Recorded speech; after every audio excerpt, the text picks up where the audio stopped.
What's up, everybody? Derek Anderson, the DA. The problem with Star Wars is these folks don't know what they're doing. They have a golden goose and they don't know how to get the eggs out of it, okay? They got a golden goose, this goose that's gonna just spit out golden eggs. Oh shit, how do we get eggs out of this thing? We don't know, but we own the goose, but we don't know how to get any good eggs out of this. So we just keep spitting out bad eggs, rotten eggs, just keep flowing up out of this thing. And guys, no, I am a Star Wars fan. I will be at Star Wars Celebration next year, okay? Because that's how much I love this franchise.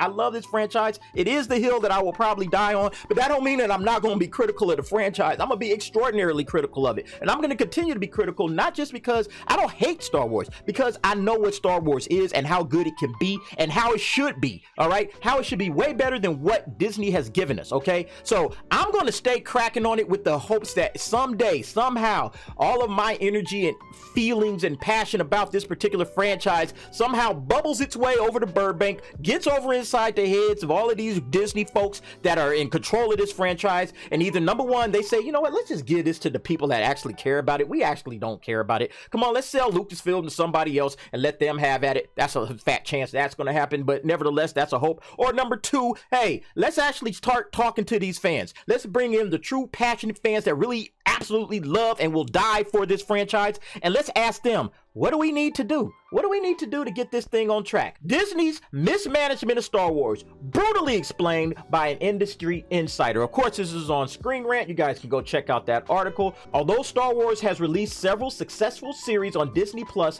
the franchise cinematic releases have suffered from mismanagement. So, of course, they're talking about the latest development with the Rogue Squadron movie. One of the largest media franchises of all time is Star Wars. It's the biggest, and it's a film franchise. It's one of the biggest things that frustrates me is because this thing started on film and this thing should absolutely be dominating on film. Disney Plus, that stuff to me is the icing on the cake, all right? It's not the cake, all right? It's the icing on the cake. The cake is the actual films, okay? You've made 11 feature films. Most of those films have been blockbusters with the exception of Solo. Let's face it, man, the sequel trilogy, they just bungled it. They just bungled it terribly, okay? And this guy goes on here and explains it. Let's read on. They started an anthology series with Rogue One and Solo. They released The Mandalorian, and that's been successful. I think everybody can agree that The Mandalorian has been successful. And now the prequel to Rogue One, Andor, is out. Ahsoka's upcoming. I haven't released my review yet of Andor. I like Andor, okay? I think Andor is absolutely the direction that Star Wars needs to go in. It's not perfect by any means, but I think it's exactly where Star Wars needs to be pointed towards, okay? Something that's unique, more adult. It's not just, you know, playing on the same standard tropes of Star Wars. Growing the franchise is what I've always been saying they need to do. Grow it beyond its roots. Let it blossom, let it bloom. I love the fact that they're doing that with Andor. I hope that that's what they're going to do with Ahsoka as well. They've been dropping the ball on the films, okay? And it's the films that this thing needs to work on. And it says here, the production of Star Wars films has all but halted. Patty Jenkins' Rogue Squadron was just removed from the Disney release schedule, and Taika Waititi's untitled film has yet to report any progress. The move away from Star Wars movies has led some to question the franchise's direction and Kennedy's leadership. Kennedy's leadership was already being questioned probably about the time that The Last Jedi came out and beyond that. But again, we've already looked at that situation with Rogue One. It's like this number 6 director that they brought in to make some sort of a Star Wars movie or project that has absolutely gone belly up. They haven't handled their directors well. It's like they don't know what stories they want to tell. They don't know what they want to do. And that's exactly what this particular insider says. Hollywood insider Matt Bellany explains the main problem Star Wars currently faces in a recent episode of his podcast, The Town. Bellany discusses Lucasfilm's current direction under Disney and gives a complete breakdown of how he feels if Kennedy has mismanaged the franchise, specifically looking at its film releases. Check out Bellany's explanation below. So let's read this. Even though Andor apparently is good, this new Star Wars series that Tony Gilroy did, so keep that in mind, but I believe the management of Star Wars franchise has been abysmal since Disney took over Lucasfilm, and mostly on the film side. If you go back now in retrospect and look at how they handled this franchise, it's awful. I mean, the fact that they rushed to get Force Awakens into theater, first it was supposed to come out in summer of 2015, then they finally acknowledged that, oh, we're not going to make that, but they didn't delay it. They put it only to December of 2015. 2015, so they had to rush to finish that one. They had no idea what the next episode would be when they made Force Awakens. That, I am told, was a J.J. Abrams decision. Haha, interesting. But basically saying, let's just make this one good and then we'll figure out the rest. You know, that's a huge issue right there, man. Maybe at the very beginning when George Lucas first came up with Star Wars, maybe he kind of really didn't know what Empire Strikes Back was going to look like as a whole, okay? Maybe that's true, all right? And if that's true, that's all right for back then. Star Wars was in its infancy, okay? But this is 40 years later when we've had all kinds of love, hype, different stories being told. A couple of trilogies have already been fleshed out and laid out, all right? At this point in time, you can't do that grab bag, pull a rabbit out of a hat and see what you got kind of stuff, all right? That's not going to work. You got to actually have a plan. What's the game plan, Kathleen? Then they let Rian Johnson do his episode, and he made a bunch of changes to the franchise that they didn't know how to deal with on the third of that trilogy. J.J. Abrams basically pulled the Emperor out of his ass. They were like, oh, the big bad guy is going to be the Emperor, even though he wasn't in the previous two movies. So the management there has been awful. They have basically put a pause on the movies. Kathleen Kennedy has hired director after director to try to figure out what these stories are going to be. She hasn't had any plan that's worth greenlighting. The Rogue Squadron movie that Patty Jenkins was going to direct, that was just officially taken off the calendar for next December, even though everyone in Hollywood knew that that wasn't happening because they couldn't come up with a storyline that they wanted to do. There's an actual storyline about Rogue Squadron. You just make what's already made. Honestly, you don't even have to make what's already made. You can take new ideas. You can take a little bit of this, take a little bit of that. We got stuff that's already out there that Star Wars fans have said, hey, we like it, we love it, let's just do that, okay? And then move forward, okay? There's nothing wrong with that. Nothing wrong with grabbing the old EU stuff that actually worked. Now, I'm gonna be the first to admit that a lot of the stuff in the EU was hot garbage, okay? But there was some good stuff there, all right? Some really good stuff. You could have grabbed that stuff and brought it up. You did the same with Thrawn, right? You grabbed Thrawn out of the EU and you brought it forward. Just go get some of the other stuff. Talk to the fans. That's the main thing of this freaking video, is talk to the goddamn fans for once in your lives, Lucasfilm. It's not that hard, okay? Connect to the people that love this stuff. Jesus Christ. And that's despite having a big announcement where Patty Jenkins got up at an investor day for Disney and talked about how great her Star Wars movie was going to be, that they didn't even know what was going to be isn't embarrassing, man. Isn't that embarrassing? How embarrassing is this freaking franchise right now? It was a big PR mistake to do that. So I just think the focus on streaming over the last, they got very lucky that Favreau made The Mandalorian what it was. Absolutely. They are so lucky that Jon Favreau loves Star Wars and he came up with the idea of Baby Yoda and putting them in. Man, they are so lucky about that. All the other shows have sort of come in that vein and they're fine, but Star Wars is no longer special. The movies are dormant and that's a big problem. I strongly believe they need a change at Lucasfilm.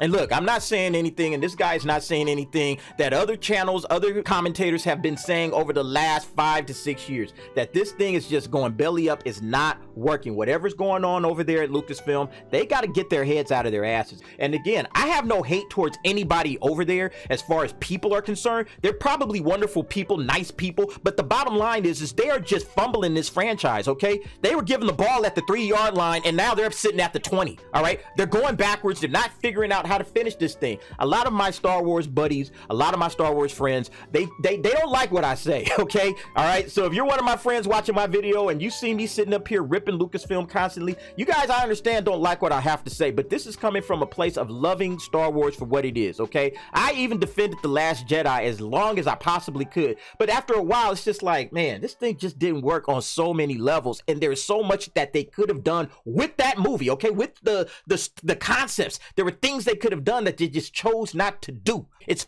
freaking Star Wars, for God's sake. They have great material to work with and they just don't know what to do with it, all right? Again, like I said, it's like they have the golden goose. They own the golden goose, but they can't figure out how to get eggs out of this thing, okay? And the eggs are there to be had. There's nothing but gold that comes out of this goose. So why are you getting this goose to crap out rotten eggs? I have no idea, but that's what you guys need to figure out. It comes down to listening to the fans, number one, knowing what this franchise is, number two. Why was this franchise good to begin with? Why do people even like Star Wars? Have you ever asked yourselves that, Kathleen Kennedy and the folks at Lucasfilm? Why do people like Star Wars? What is it that people like about Star Wars? Oh, you mean to tell me we just can't make any old crap, just slap Star Wars across the top of it and everything's A-okay and people are just going to come out and rush and watch this thing? No. the opposite is true. We're gonna come out and condemn it. We're gonna talk trash about it. We're gonna say you guys don't know what you're doing. As Bellany bluntly states, Kennedy's main problem is that she has no plan for new Star Wars film. The sequel trilogy, while commercially successful, can be criticized for imitating the original trilogy storylines, with the Emperor's return and the dynamic between Rey, Finn, and Poe echoing Luke, Han, and Leia. In the light of such criticism, it seems the sequel trilogy owes its success to nostalgia. Yes. And in a lot of ways, so does all of this stuff in Star Wars. It's all nostalgia, a tactic that Disney can't continue much longer. This is contrasted with The Mandalorian's immense success. Unlike Disney's Star Wars film excluding Rogue One, The Mandalorian completely discarded previous Star Wars storylines revolving around the galactic strife and focused more on the solitary journey of Din Djarin as he attempts to balance his creed with his responsibility to the child he finds. This change in the direction reinvigorated Star Wars in a way the sequel trilogy couldn't manage. I said this, they just need to go ahead and let Mandalorian take over the big screen. That would actually be good. It's obvious that Disney wanted to capitalize on The Mandalorian's success because all the franchise upcoming releases in Disney Plus following that direction. Yeah, Ahsoka, remember they had the old Rangers of the New Republic, that was a spinoff. Boba Fett, that was a spinoff from The Mandalorian. Everything was like kind of a spinoff, right? What is a problem is Lucasfilm not devoting the proper time or resources to create genuinely new stories, instead recycling material that relies on nostalgia. Hopefully the removal of Rogue Squadron from the release schedule means that Lucasfilm's management has learned from its mistakes and that audiences can look forward to fresh ideas in future Star Wars films. There needs to be a mix. I think that there is a place for nostalgia within Star Wars, okay? You kind of have to bank on some of the stuff that has made Star Wars successful, okay? So I don't have necessarily a problem with saying, okay, let's get a little bit of nostalgia here, let's take a little bit there, and let's sprinkle it into the pot. I don't have a problem with that, okay? I think that's right, and they should do that. But at the same time, I also think that at some point in time, you got to start moving the franchise forward with different storylines, okay? I have said in the past that you can have a Star Wars stories that deals with more than just the Jedi, the Sith, the Rebels, and, you know, an empire of some sort, okay? That you don't have to necessarily have that 4-quadrant of Star Wars material. You can actually branch out outside of that, you know, and tell unique and different stories about heroes and villains of different types of ilk, different types of Force users, different things going on in different parts of the galaxy, like so far in Andor, you know, and this is maybe a spoiler for some, but just they're dealing with like a corporate sector. They're not dealing with like the empire proper. They're dealing with like a smaller corporate sector of the empire. So it's like a part of the galaxy that, you know, it's just kind of out of the way. It's not involved in the major politics. I think that's great, okay? And you can do different things like that, but you need creative people, okay? You need actual people that are telling real stories, all right? And not just dealing with nonsense that has to do with, you know, gender politics, racial politics, or anything like that. Some of the stuff that Lucasfilm has tried to interject into this particular franchise. And let me just finish with this particular quote that I found from this guy, Clifton Duncan, the $600 man. Audiences don't hate diverse characters. What they hate is being slammed as bigots for rejecting bad work from pretentious, unskilled activists posing as writers. If the demography of your characters becomes more important than the story, your story will probably suck. Exactly. I'm glad this guy said this because, again, that's what I've been saying probably since the time I started creating this channel. I said you got to get away from all of this stuff in the story writing. You got to focus primarily on your story and on your characters, and not on, it's more important that these characters are diverse and that we include all members of society more so than actually telling a good story. When you start focusing in the wrong direction, your stories will suck. That's exactly what's happened with Lucasfilm. They need to turn this ship around, and they got to do it quick. Anyway, folks, what do you think about this whole situation, Lucasfilm? We've been talking about it. It's just another guy coming in and agreeing with everything that all of us have been saying, that Lucasfilm just needs to figure it out real fast. Otherwise, man, they're gonna just really upend this entire franchise and turn it into nonsense. But go ahead, leave me your thoughts and your opinions in the comments below, and thanks for watching. See you next time.